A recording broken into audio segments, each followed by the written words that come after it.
ಉಡುಪಿನಲ್ಲಿ ಹೇಳೋರು ಕೇಳೋರು ಇಲ್ವಾ ಈ ಜಿಲ್ಲಾಡಳಿತಕ್ಕೆ? ಸರ್ಕಾರ ಸ್ಪಷ್ಟ ಮಾಡಬೇಕು.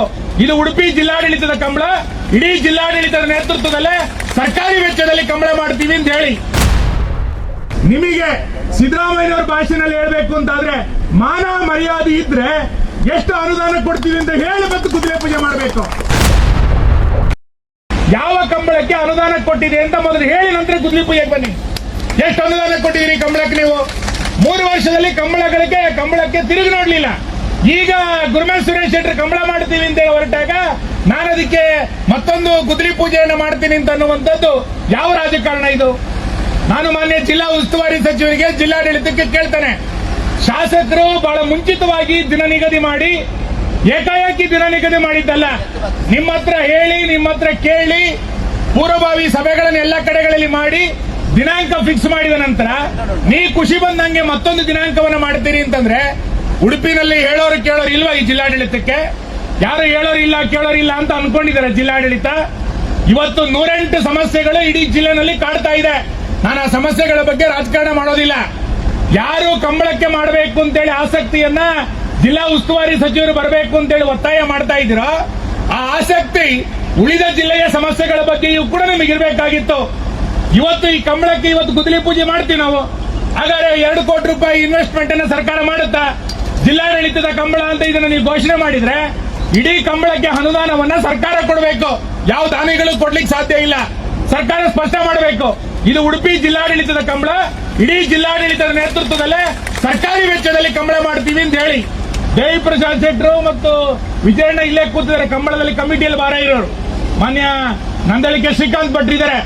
2 ಜಿಲ್ಲೆನಲ್ಲಿ ಯಾವ ಕಂಬಳ ಸರ್ಕಾರಿ ಅನುದಾನದಲ್ಲಿ ನಡೆದಿದೆ ಅಂತ ಹೇಳಿ ನೋಡೋಣ. ಸರ್ಕಾರ ಕೊಡೋದು 2 ಲಕ್ಷ, 3 ಲಕ್ಷ, 5 ಲಕ್ಷ. ನಮ್ಮ ಸರ್ಕಾರವೂ ಕೂಡ ಕೊಟ್ಟಿದೆ 5 ಲಕ್ಷ. ಆದ್ರೆ ಕಂಬಳಕ್ಕೆ ಎಷ್ಟು ಖರ್ಚಾಗುತ್ತೆ ಅಂತ ನಮಗೆ ಗೊತ್ತಿದೆ, ಕಂಬಳ ನಡೆಸೋರಿಗೆ. ಈಗ ಈ ಕಂಬಳದ ಕರೆಯನ್ನು ಮಾಡಬೇಕಾದ್ರೆ ಎಷ್ಟು ಕಷ್ಟ ಇದೆ ಅಂತ ಗೊತ್ತಿದೆ. ನಾನು ಮಾನ್ಯ ಜಿಲ್ಲಾಧಿಕಾರಿಗಳಿಗೆ, ಜಿಲ್ಲಾಡಳಿತಕ್ಕೆ ವಿನಂತಿ ಮಾಡ್ತಾನೆ, 4ನೇ ತಾರೀಕು ನೀವು ಗುದ್ಲಿ ಪೂಜೆ ಮಾಡಿ. ಅದಕ್ಕೆ ಅಧಿಕೃತನೋ ಅನಧಿಕೃತನೋ ಆಮೇಲೆ ಚರ್ಚೆ ಮಾಡೋಣ.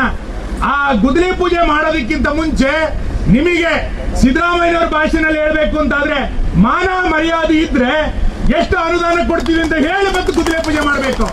ಅದು ಬಿಟ್ಟು ಸುಮ್ಮನೆ ಬಂದು ಫೋಟೋ ಸೆಷನ್ಗೋಸ್ಕರ ಗುದ್ಲಿ ಪೂಜೆ ಮಾಡಿದ್ರೆ ಅದಕ್ಕೆ ಸಾರ್ಥಕತೆ, ಪುರುಷಾರ್ಥ ಬರಲಿಕ್ಕೆ ಸಾಧ್ಯ ಇಲ್ಲ. ಹಾಗಾಗಿ ಉಡುಪಿ ಜಿಲ್ಲಾಡಳಿತದ ಕಂಬಳ ಅಂತಂದಾಗ ಸರ್ಕಾರ ಇಷ್ಟು ಅನುದಾನವನ್ನ ಕೊಡ್ತೇವೆ ಈ ಜಿಲ್ಲಾಡಳಿತಕ್ಕೆ, ಈ ಜಿಲ್ಲಾಡಳಿತ ಅಂತೇಳಿ ಸ್ಪಷ್ಟ ಮಾಡಿ ನೀವು ಗುದ್ಲಿ ಪೂಜೆಯನ್ನು ಮಾಡಿದ್ರೆ ನಾವು ನಿಮಗೆ ಅಭಿನಂದನೆಯನ್ನು ಸಲ್ಲಿಸ್ತೇವೆ. ಫೋಟೋಗ್ರಫಿಗೋಸ್ಕರ, ಯೂಟ್ಯೂಬಿಗೋಸ್ಕರ, ಪತ್ರಕರ್ತರಿಗೋಸ್ಕರ ಬಂದು ನೀವು ಗುದ್ಲಿ ಪೂಜೆಯನ್ನು ಮಾಡಿದ್ರೆ ನಂತರ ಇದರ ನಿರ್ವಹಣೆಯನ್ನು ಯಾರು ಮಾಡ್ತಾರೆ ಅನ್ನೋದನ್ನ ಸ್ಪಷ್ಟ ಮಾಡಿ.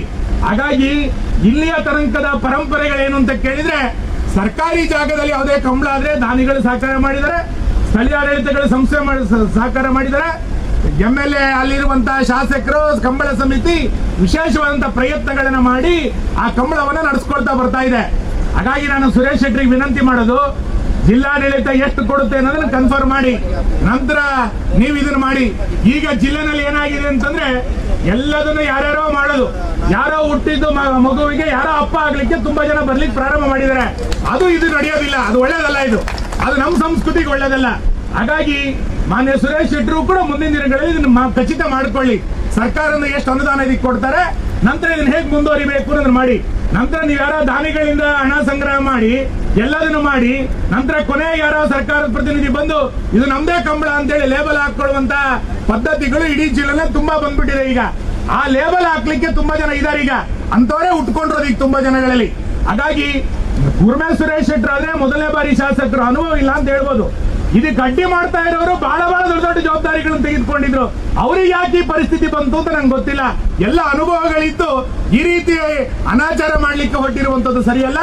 ನಾನು ಕಾಪು ಜನರಿಗೆ ಮತ್ತು ಸುರೇಶ್ ಶೆಟ್ಟರಿಗೆ ವಿನಂತಿ ಮಾಡ್ತೇನೆ, ಇದು ನಿಮ್ಮ ಒಬ್ಬರ ಕಂಬಳ ಅಲ್ಲ, ಇಡೀ ಜಿಲ್ಲೆಯ ಶಾಸಕರು ನಿಮ್ ಜೊತೆಗಿದ್ದಾವೆ.